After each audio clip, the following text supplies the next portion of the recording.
Hi, this is Dr. Reilly. Today, we're going to talk about a very serious topic. We're going to be talking about depression, and I'm going to be focusing more on the diagnosis or what doctors do, or I guess what they should be doing whenever we make a diagnosis. And unfortunately, with depression, when someone presents with depression, it's kind of like when they present with anemia. There's a lot of different causes for anemia. There's a lot of different causes for depression, and usually our job is just to figure out what exactly is the things that are leading to the person actually showing that they have depression. So we do the same thing we do for everything. We do a history and a physical, and what we try to do is try to sort out the different parts of it and trying to figure out what exactly is making this person present with depression. And certainly things like, for example, medicines. So if they were just treated with Accutane, then we know Accutane definitely can take someone who is not depressed at all and all of a sudden make them depressed. So yeah, this is actually super important for a doctor to kind of figure some of this kind of stuff out. And if we're having trouble figuring it out, or if we feel like we need to get more information, we can order some tests. There are definitely some tests that are more likely to come back positive in people who have depression. So I just list a few of them here, but definitely there's a lot of tools in our toolkit to try to actually make the diagnosis. Certainly, this is super important because suicide is definitely one of the major reasons why kids will have an untimely death actually when they're younger. So we have to figure out what's kind of going on with them, not just because this is this is something that kids get sad and things like that, but actually it can actually cost them their life. So the first thing that we can do is we can change around their food. So food is one of our most powerful weapons against depression. And it is definitely something that I did not get taught when I went to medical school. But in the process of getting my different degrees in obesity medicine and in clinical lipidology, we're forced to learn a lot about food. And guess what? You are what you eat. And it is the kind of thing, if you eat foods that make you depressed, then you get depressed. If you eat foods that are kind of good at making your brain healthy, then you don't get depressed. So, what kind of things am I supposed to be looking for, Dr. Reilly? Well, I'm supposed to be looking mainly for these vitamins and minerals. And it's something that the psychiatrists have actually looked at, where it seems like these are the ones that in studies are the most important in terms of protecting us from having depression. So, what we're looking for is we're looking for foods that are very kind of what we call nutrient dense. Nutrient dense meaning having as many of these vitamins as possible in each serving. So it is definitely a thing where you can actually construct a diet where you can actually have most of these kind of nutrients in it, and we're going to be talking about that in the next couple of videos. But one of the things besides eating right that we can do to kind of make our brain more healthy is exercising. And the idea with exercise is that for thousands of years, exercise was not our problem, right? That if anything, we were trying to rest. But nowadays, we do nothing but rest. And what happens is our body seems to get the idea that if we're not exercising, that we must be sick in some way. And then it sort of makes us sick. Now, nobody really understands any of this kind of stuff, really, but we don't have to understand it to be able to make use of it. So we do see that the more you exercise, the better you feel.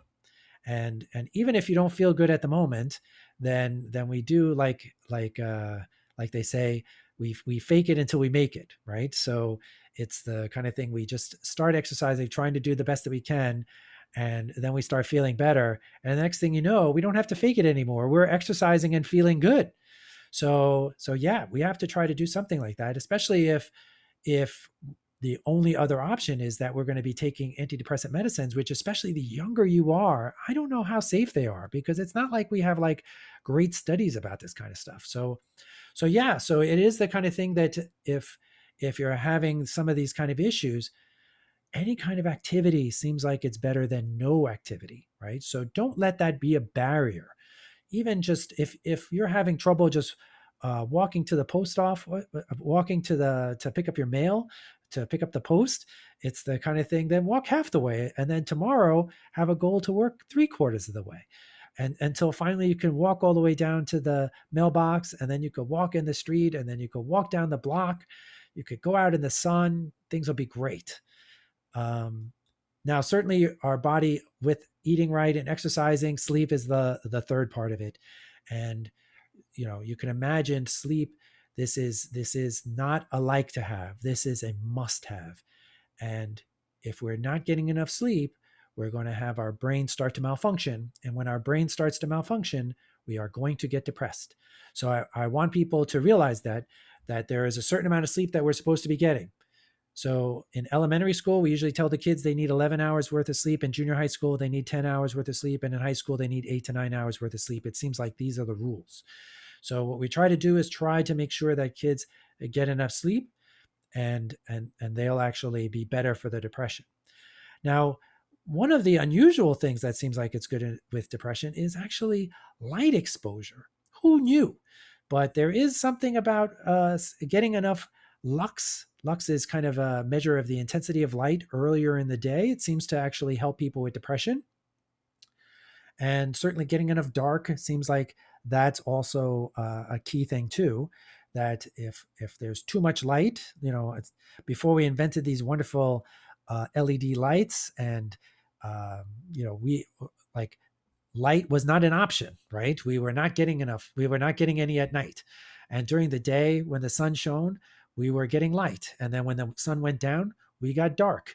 So it makes sense that our bodies are adapted to this kind of stuff. And that when we live our life the way we live it now, where we're actually getting light exposure at the wrong time and blackout shades so that way we don't wake up when the sun comes up, then yeah, then we might get side effects from that kind of stuff, right? And here I just took a screenshot. They sell these kind of lux meters. This is how much of a thing it is, where you can get them on Amazon, right? Bezos is willing to sell it to you. Um, Now, I'm not sure why you would need a light box when you can just go outside and try to build this into our routine of maybe taking a walk, getting light, all this kind of stuff to fight off the depression. But it is available to us, right? I guess if it's like 5 degrees outside, then maybe a light box might be a good option. But like going outside in the sun seems like there's many studies that show that this is actually good for depression. And one of the reasons why going outside is good is because it helps our body to produce vitamin D. And not just vitamin D going out in the sun. There's actually a whole host of chemicals which, quite frankly, we don't really understand, but our body produces when we go outside, and they're actually good for depression, good for inflammation, good for a lot of stuff. Go outside. So yeah, so vitamin D tends to be one of these things that we just test on everybody nowadays, just because it seems like everybody's low in vitamin D. When you're inside too much, you don't get enough vitamin D. When you eat too much sugar, that lowers your vitamin D. So vitamin D, vitamin D, vitamin D. Everybody needs vitamin D. Vitamin D is having a good level helps fight off the COVID. Make sure you have a normal vitamin D. Zinc is one of these minerals that sort of people have heard of, but they don't realize how integral it is into like a lot of the body's different processes. And I wanted to just put it here because I've been seeing a lot of kids lately who are low in zinc, and you can imagine kids are particularly prone to being low in zinc. Zinc is one of these things like you're using to build muscle and things like that. And when you go from a skinny little kid to a big muscular kind of person, yeah, zinc. So, and unfortunately, then your body can become low in zinc. And when your brain gets low in zinc, it rewards you with depression, which that sucks. So usually what we try to do is we try to make sure that we're eating enough foods that have zinc. And unfortunately, the most bioavailable forms of zinc come from animal products, which becomes a problem if people are not big fans of eating different kinds of animal products. One of the things that we see actually quite frequently nowadays is kids who present with a leaky gut kind of picture where their body is not absorbing zinc as well as it should.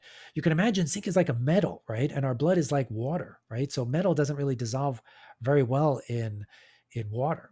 So it is kind of a thing. Like we have to have everything working at peak efficiency to be able to pull out all the zinc that we're supposed to have. And some of the ways that we've kind of modified some of the foods, especially the grains, kind of block our ability to absorb some of these minerals. So yeah, so definitely that's a thing that usually we're looking at when we do our assessments for people who have depression. Certainly being low in iron is probably the most common mineral deficiency that I'll see, and especially for young ladies. Um, it's amazing how we can actually change their lives just by diagnosing them having low iron, and then giving it to them. Low iron definitely is a thing that's been shown to affect people's sleep, restless legs, which is a sleep disorder. Definitely, we see that in people who have low iron. Um, so yeah, usually it is a kind of thing that part of everybody's workup usually is to look at their iron levels, because that's definitely a thing that happens a lot nowadays, and we know that that's actually a thing that gets us into trouble.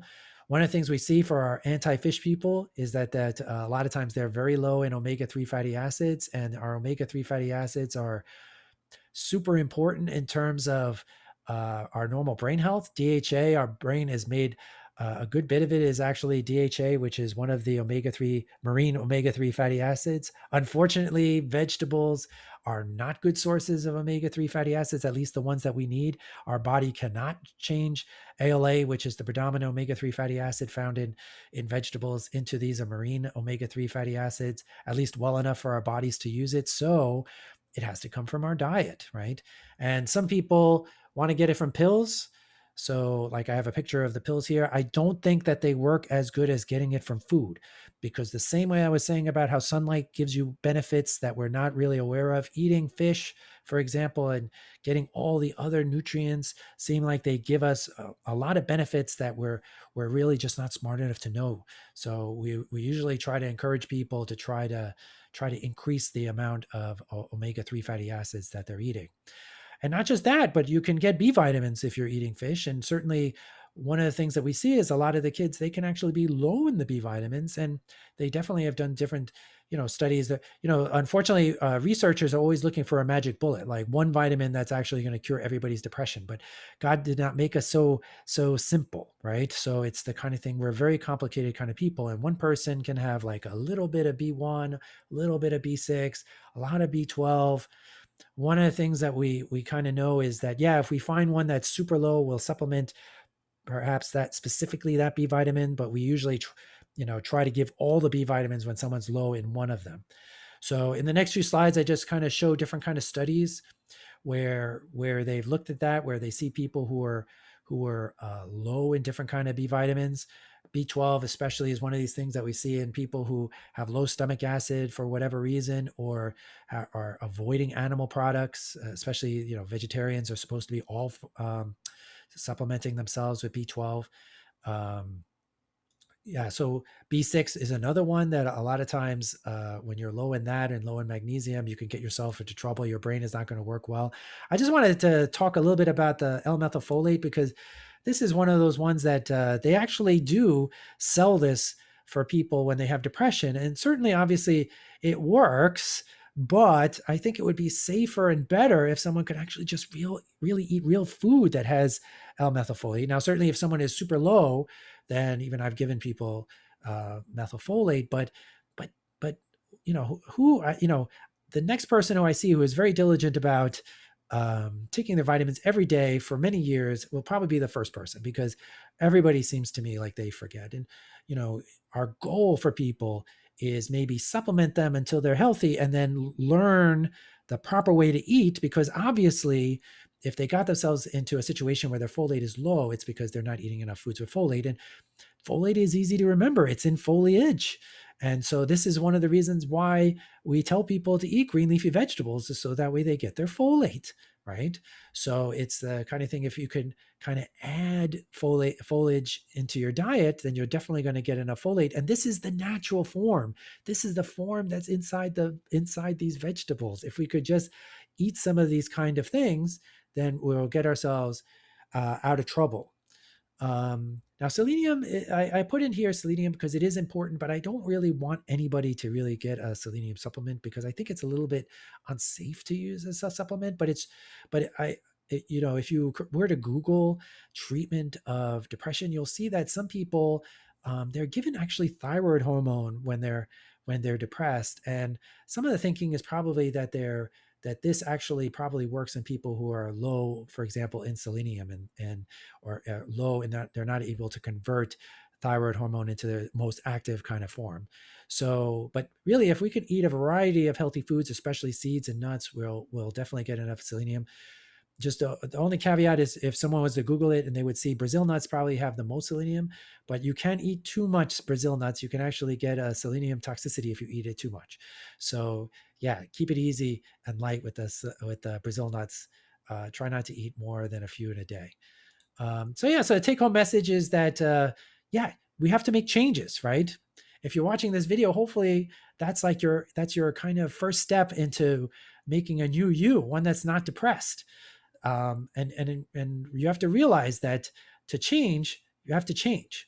So hopefully you don't have to do everything on the first day, but as long as you have an open mind and try to make changes, my advice to people is to make the easiest change that they can do and then go from there. All right, so I'm Dr. Reilly, and as I say, if you like this video, please like and subscribe, and then I'll see you in the next videos.